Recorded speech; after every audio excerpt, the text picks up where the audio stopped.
there's an unwritten rule among former presidents that you don't criticize the sitting commander-in-chief. But in today's political climate, that rule has all but gone out the window.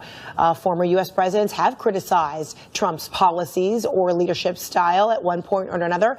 And in a new book called The Last Republicans, Bush 41 and Bush 43 take direct aim at President Trump, calling him a blowhard and expressing concerns that he doesn't know what it means to be U.S. president. CNN special correspondent Jamie Gangel sat down with the book's author for an inside look at that incredibly candid conversation. Former President Bush 43 told you when Trump entered the race, he thought interesting, won't last. Won't last. Won't last.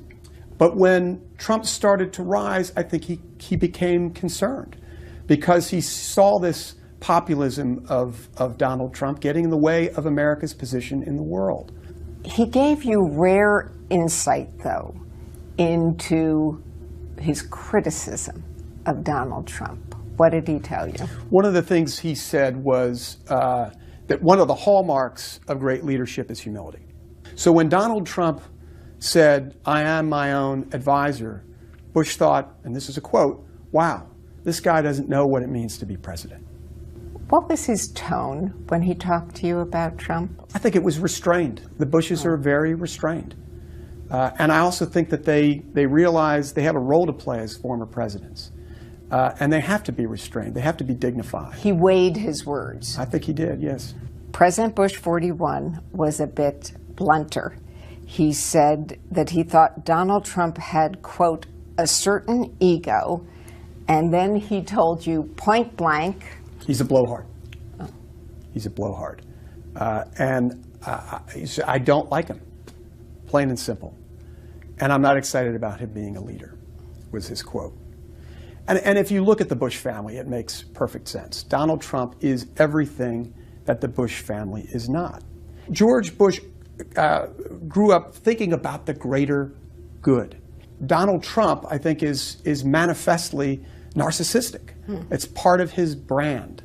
And that brand is the antithesis of the Bush brand. How do you think these two men feel that Donald Trump is now the standard bearer of the Republican Party? I think it's pretty clear if you look at their records and their views politically that, I'm going to quote George H.W. Bush, they're not excited about Donald Trump being our leader. That's not a leap of faith.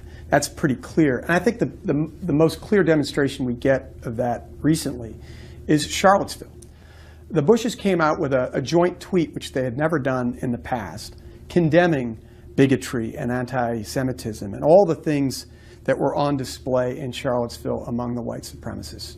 That was a clear betrayal of American values, and the Bushes came out with that joint statement. I think that spoke resoundingly about the void in leadership that they were seeing from the White House. There are a lot of quotes from the Bushes that are going to make news in this book. Bush 43 talks about whether Vice President Dick Cheney had played an outsized role in his presidency, something that gets talked about all the time. Was Dick Cheney too powerful? And Bush 43 told you? Well, he was talking about the neoconservatives in general, and specifically about Cheney and Rumsfeld. And he said, and I quote, Cheney and Rumsfeld never made one decision. That's the quote. That's the quote.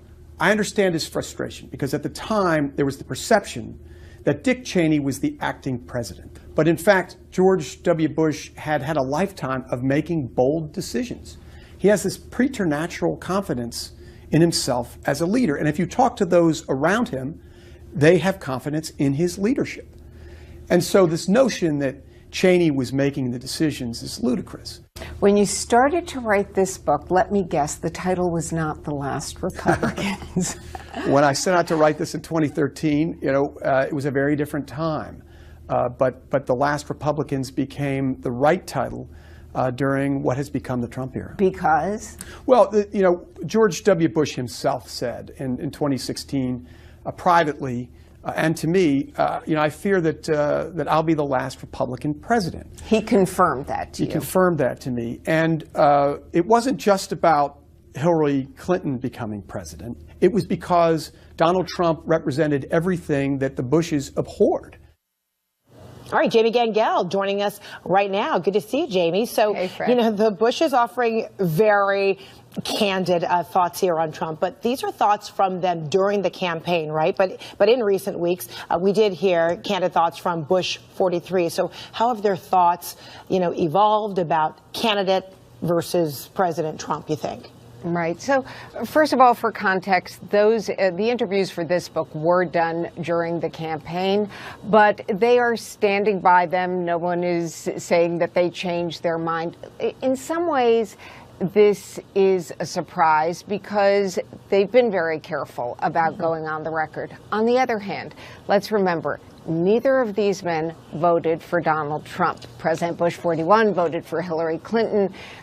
President Bush 43 said none of the above at the top of the ticket. So I don't think it's a surprise big picture. I think they wanted to say these things, and they knew it was going to be out there.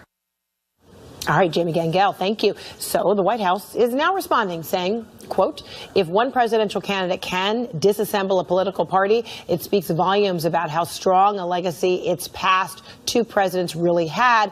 And that begins with the Iraq War, one of the greatest foreign policy mistakes in American history. President Trump remains focused on keeping his promises to the American people by bringing back jobs, promoting an America first foreign policy, and standing up for the forgotten men and women of our great country.